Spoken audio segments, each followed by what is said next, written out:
লক্ষ্মীপুরে দিনার নামে কলেজ শিক্ষার্থী ২৫ দিন ধরে নিখোঁজ, ফিরে পেতে পরিবারের আকুতি। লক্ষ্মীপুর জেলা প্রতিনিধি নূর আহমেদ মিলনের তথ্য ও চিত্রে বিস্তারিত জানাচ্ছি আয়েশা আক্তার। লক্ষ্মীপুরে আরাফাত সুলতানা দিনার নামে এক কলেজ শিক্ষার্থী গত ২৫ দিন ধরে নিখোঁজ রয়েছে। তার কোনো হদিস মিলছে না, ফলে উদ্বেগ উৎকণ্ঠা দেখা দিয়েছে পরিবারের মাঝে। আরাফাত সুলতানা লক্ষ্মীপুর পৌরসভার ২ নম্বর ওয়ার্ডের দস্তগীর আলম চৌধুরীর মেয়ে।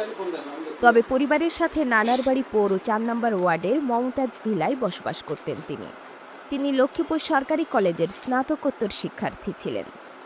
আরাফাত সুলতানা নিখোঁজের ঘটনায় গত ২৮ মে তার ভাই আহাদুল ইসলাম আকাশ সদর থানায় সাধারণ ডায়েরি করেন। এর আগে গত ২৫ মে বিকেলে নানাবাড়ি থেকে পৌরসভার ২ নম্বর ওয়ার্ডের আইডিয়াল কলেজ সংলগ্ন বাবার বাড়িতে গিয়ে নিখোঁজ হন।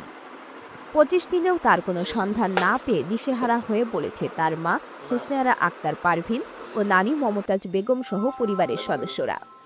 তাকে উদ্ধারের দাবি জানিয়ে সোমবার ১৬ জন পরিবারের পক্ষ থেকে সংবাদ সম্মেলন করা হয়েছে।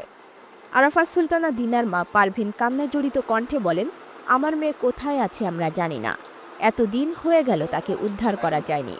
পুলিশ যেন তাকে দ্রুত উদ্ধার করে আমাদের মাঝে ফিরিয়ে দেয়। তিনি বলেন, আমি আমার ২ সন্তান নিয়ে মায়ের বাসা পৌরসভার ৪ নম্বর ওয়ার্ডে থাকি। ঘটনার দিন বিকেল ৩টার দিকে আমাদের বাসা থেকে আমার মেয়ে তার বাবার বাড়ি পৌরসভার ২ নম্বর ওয়ার্ডে অটোরিকশা যোগে যায়। পারিবারিক কাজে তাকে আমি পাঠিয়েছিলাম। সে ওই বাড়িতে গিয়ে আবার রিকশা যোগে ওই বাড়ি থেকে বের হয়, কিন্তু এরপর বাড়ি ফিরে আসেনি। সে পথ থেকেই নিখোঁজ হয়। সহকারী পুলিশ সুপার রেজাউল হক বলেন, আরাফাত সুলতানা নিখোঁজের ব্যাপারে আমরা কাজ করছি। পুলিশ বিভিন্ন জায়গায় খোঁজ খবর রাখছে।